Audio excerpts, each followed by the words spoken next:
বেলালের কানে খবর গেছে। আল্লাহর নবীর সাহাবী হযরত বেলাল উমাইয়া ইবনে খালফের গোলামি করে। সংবাদ পাওয়ার পরে আল্লাহর নবীর দরবারে যায়। নবীজির চেহারা দেখা, নবীজির কথা শুনা, নবীজির আদর্শ দেখা আল্লাহর নবীর সাহাবী হযরতে বেলাল আল্লাহর নবীকে ডাক দিয়া বলে, ওগো নবীজি, আমি আর দেরি করতে চাই না, আপনি আমার এই কালেমা পড়াইয়া মুসলমান বানায়া দেন।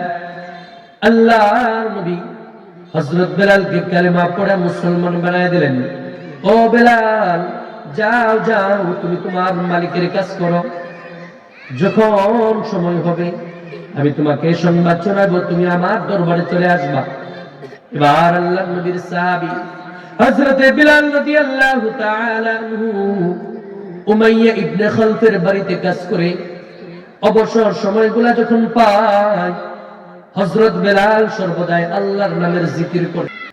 মা খালাকতুল জিন্না ওয়াল ইনসা ইল্লা লিয়াবুদুন।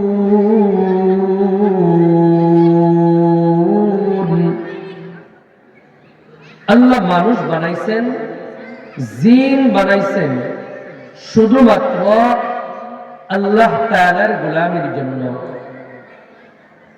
এতে বান্দার লাভ কি? যখন কোন মুমিন বান্দা ওই আরশের মালিক আল্লাহর খাঁটি গোলাম হবে, আল্লাহ পাক রব্বুল আলামিন তার সৃষ্টির সমস্ত মাখলুককে তার গোলাম বানায় দিবেন। আল্লাহ তাআলার মূল উদ্দেশ্য হলো মানুষ আমার ইবাদত করবে, আমি আল্লাহ বাকি সমস্ত মাখলুক দিয়া আমি আমার বান্দার ইবাদত করব।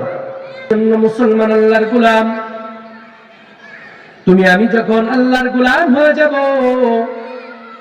আল্লাহ পাক রব্বুল আলামিন তোমার আমার জন্য তার সৃষ্টির সমস্ত মাখলুককে তোমার আমার গোলাম বানায়া দিবে। তোমার আমার গোলাম সবাইকে বানায়া দিবেন।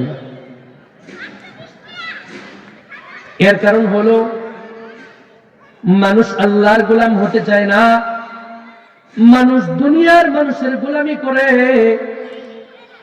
কিন্তু মুসলমান আল্লাহর গোলাম। একটা বারের জন্য যদি তুমি চিন্তা করো যে তোমারে ওই মানুষটা বানাই নাই, তুমি যার কথায় সকাল থেকে সন্ধ্যা অবধি পর্যন্ত দৌড়াও, তুমি যার কথায় ওঠার বসো,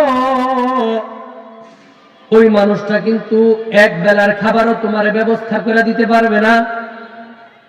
তুমি যার কথায় রাতের ঘুম হারাম করে রাতের গভীর অন্ধকারে তুমি যেই বন্ধুর পিছনে দৌড়াও, ওই বন্ধু কিন্তু একটা রাত তোমারে কোনোদিন বানায় দিতে পারবে না।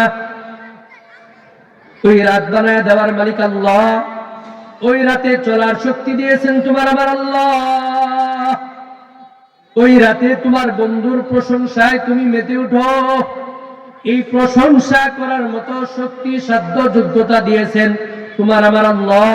সুতরাং ওই আল্লাহর দেওয়ার সময়, আল্লাহর দেওয়ার শক্তি, আল্লাহর দেওয়ার জবান দিয়া যখন বান্দা তুমি তোমার বন্ধুর নাম উচ্চারণ করো, ওই আরশের মালিক আল্লাহর বড় কষ্ট হয়, আল্লাহ তোমার উপরে নারাজ হয়। আল্লাহ বলে, বান্দা তোরে আমি বানাইলাম, তোরে আমি লালন পালন করলাম, তোরে আমি খাবার খাওয়াইলাম, সকাল থেকে সন্ধ্যা অবধি পর্যন্ত চলার শক্তি আমি তোরে দান করলাম, ওই সুন্দর জবানটাও আমি দিলাম যেটা দিয়া তুই তোর বন্ধুর প্রশংসা করো। এরপরেও যখন বান্দা তোমার আমার কথা মনে হয় না, তখন আমি আল্লাহ বড় নারাজ তোমার উপরে হয়ে যাই। নাউজুবিল্লাহ। ও মুসলমান আল্লাহর গোলাম, এই জন্য যত জায়গায় তুমি আর আমি যাব, সব জায়গায় সর্বপ্রথম তোমার আমার রবের নামের শুকরিয়া আদায় করব। এরপরে দুনিয়ার মানুষের কথা যদি বলার মতো প্রয়োজন মনে হয় তাহলে বলবো, নয়তো অযথা কথা বলে জবানটারে আল্লাহর নাম থেকে মুহূর্তের জন্য গাফেল রাখবো না। আল্লাহ পাক রব্বুল আলামিন আপনারে আমারে বানাইলেন আল্লাহর গোলামি করার জন্য, কিন্তু না, না, আপনি আর আমি তো আল্লাহর গোলাম হইতে রাজি না, দুনিয়ার মানুষের গোলামি করি। কিন্তু সাহাবায়ে কেরাম রাদিয়াল্লাহু তাআলা আনহুম কেমন ছিলেন যে আমরা আল্লাহর নাম জবা বন্ধ করে নিজের জবানে অনর্থক বন্ধু বান্ধবের কথা রাত দিন 24 ঘন্টা বন্ধুর নাম জপতে থাকি, কিন্তু ওই বন্ধু কোনোদিন তোমার আমার উপকারে আসবে না। দুনিয়ার বন্ধু দুনিয়ায় থেকে যাবে। ও মুসলমান আল্লাহর গোলাম, একটু পিছনের ইতিহাস যদি তুমি আর আমি একটু ঘাটাঘাটি করে দেখি, তোমার আমার পিছনের অবস্থাটা কেমন ছিল। তুমি আমি যখন স্কুলে পড়তাম, তোমার আমার স্কুলের একজন বন্ধু ছিল, যেই বন্ধু তোমারে আমারে স্কুলে বন্ধু মনে করা তোমার আমার সঙ্গে সঙ্গ দিয়া চলতো।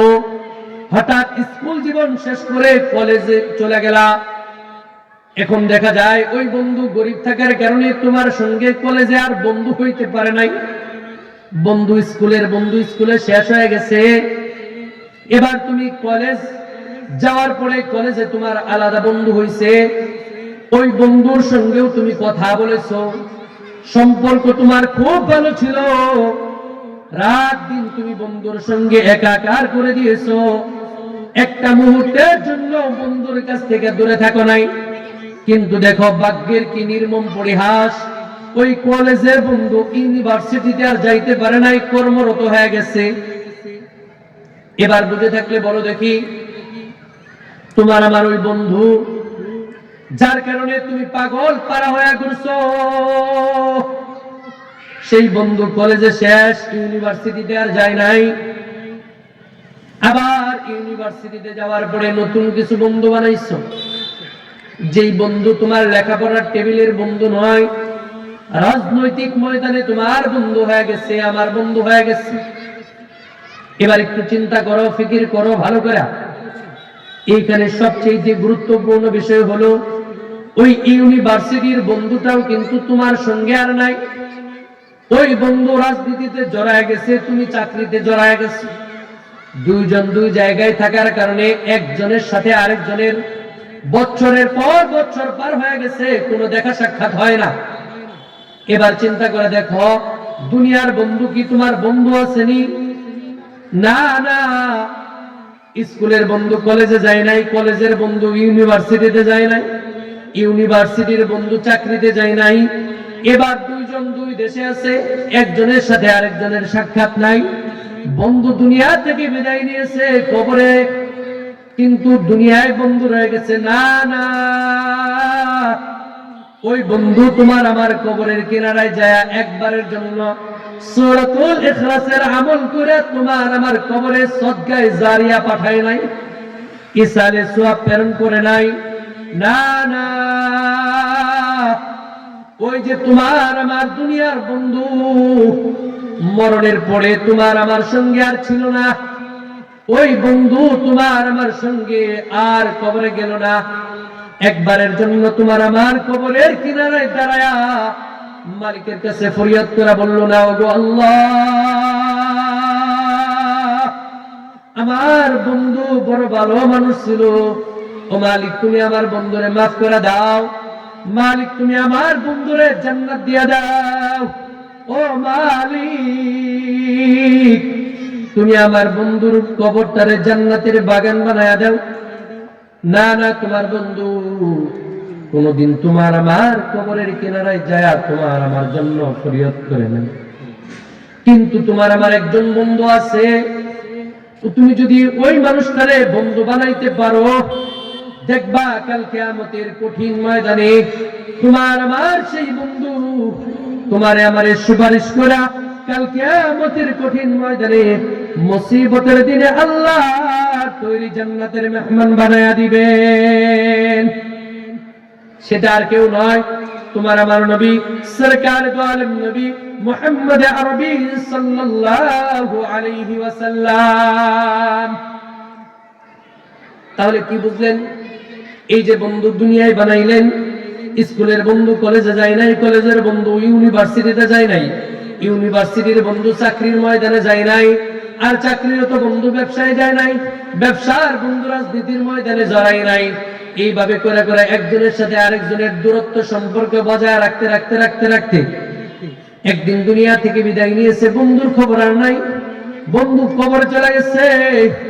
ওই বন্ধুরে নিয়ে কবরে যাওয়ার পর 3 মুষ্টি মাটি বন্ধুর কবরে দিয়া চিরতরে বিদায় দিছে। বন্ধুর কথা আর কোনোদিন মনে পড়ে না। কিন্তু তোমার আমার একমাত্র নবী সরকার দো আলম নবী মুহাম্মদ আরবি সাল্লাল্লাহু আলাইহি ওয়াসাল্লাম বলেন, ওয়া হাবিবুল্লাযী তুরজা শাফাআতুহু ইয়াউমাল কিয়ামাহ। বন্ধু একজন যদি উনার বন্ধু বানানো যায় তো তোমার আমার জীবনটা সুন্দর। এই জন্য নবীকে বন্ধু বানাবো। নবীকে যদি বন্ধু বানায় তাহলে তোমার আমার দুনিয়াও সুন্দর, আখিরাতও সুন্দর। নবীর আদর্শ, নবীর সিরাত আর সুরত দিয়ে যদি নিজের জীবনটাকে সুন্দর করে গঠন করি তাহলে তোমার আমার মতো দামি মানুষ আর কেউ হবে না। যেই দিন তুমি দুনিয়ায় থাকবা না, কবরের বাসিন্দা হয়ে যাবা, সেই দিন তোমার আমার জন্য নবী ছাড়া আর কেউ শুনো সুপারিশ নিয়ে আসতে পারবে না। এই জন্য মুসলমান আল্লাহর গোলাম, তুমি আমি যদি আল্লাহ পাক রব্বুল আলামিনের গোলাম হতে চাই, তোমার আমার জন্য সবচেয়ে গুরুত্বপূর্ণ ব্যবস্থা হলো ওই নবীর সুন্নাত, ওই নবীর সিরাত আর ওই নবীর সুরত, ওই নবীর উত্তম আদর্শ আর ওই নবীর আখলাক যদি তুমি আমি তোমার আমার জীবনে বাস্তবায়ন করতে পারি, রূপ নিতে পারি, রূপ দিতে পারি, তাহলে কাল কিয়ামতের কঠিন ময়দানে মুসিবতের দিনে যেমন আল্লাহর নবীর সুপারিশ পাওয়া যাবে, ঠিক একই রকম ভাবে আল্লাহ তাআলার মায়া আর মহব্বত আর ভালোবাসায় তোমার আমার রব তোমার আমার এই জান্নাতের মালিক বানায় দিবে। এই জন্য নবীজির আদর্শ, নবীজির সিরাত আর সুরতের কোনো বিকল্প নাই। এবার আসেন, আমরা যেমন বন্ধুর নাম জপতে জপতে নিজের জীবনটাকে কাটায় দেই, আর আল্লাহর নবীর সাহাবায়ে কেরাম কেমন ছিলেন? তারা কার নাম জবানে সর্বদাই রাখতেন? ওই যে আরশের মালিক আল্লাহ, একটু আগেই বললাম যে রব তোমারে আমারে বানাইছে,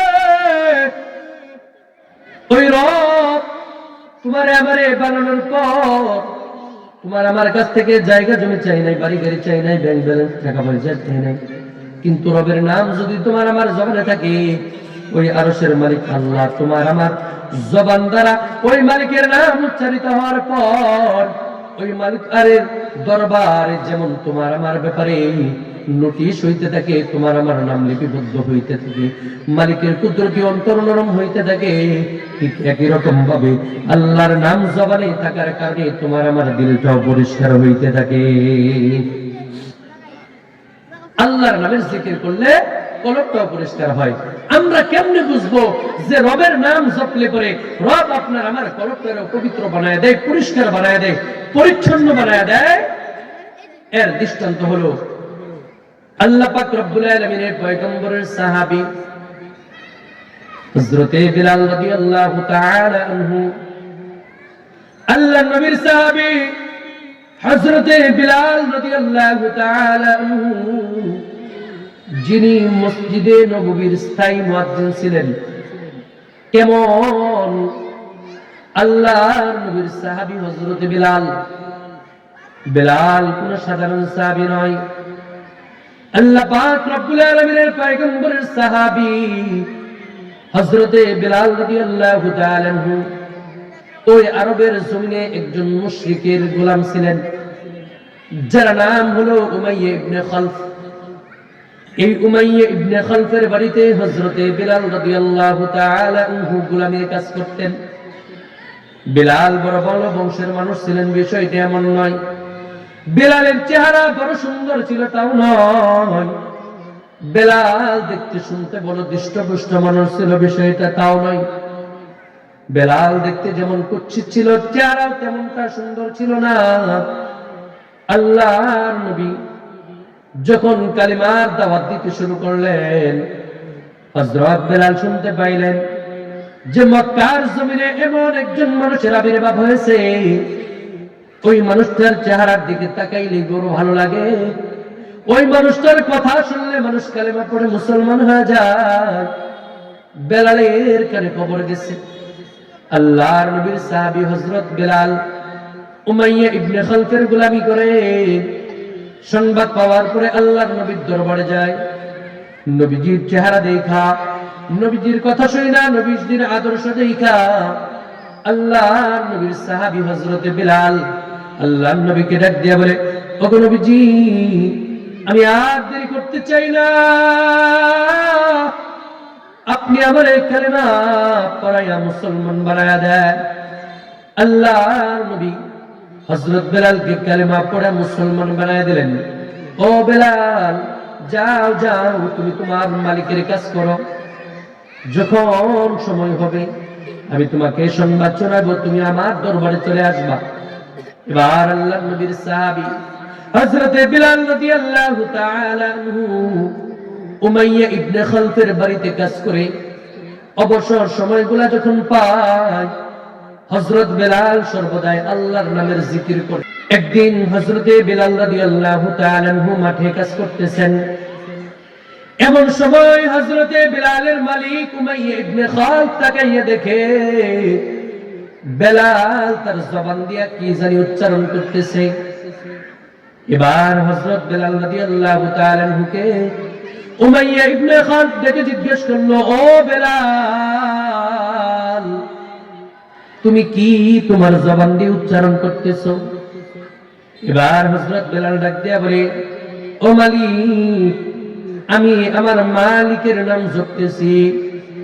এবার এটা শোনার পরে উমাইয়া ইবনে খালফ বড় খুশি হয়ে গেছে। হায় হায়, কয় কি, বেলাল দেখি কাজের ফাঁকে ফাঁকে আমার নাম উচ্চারণ করে।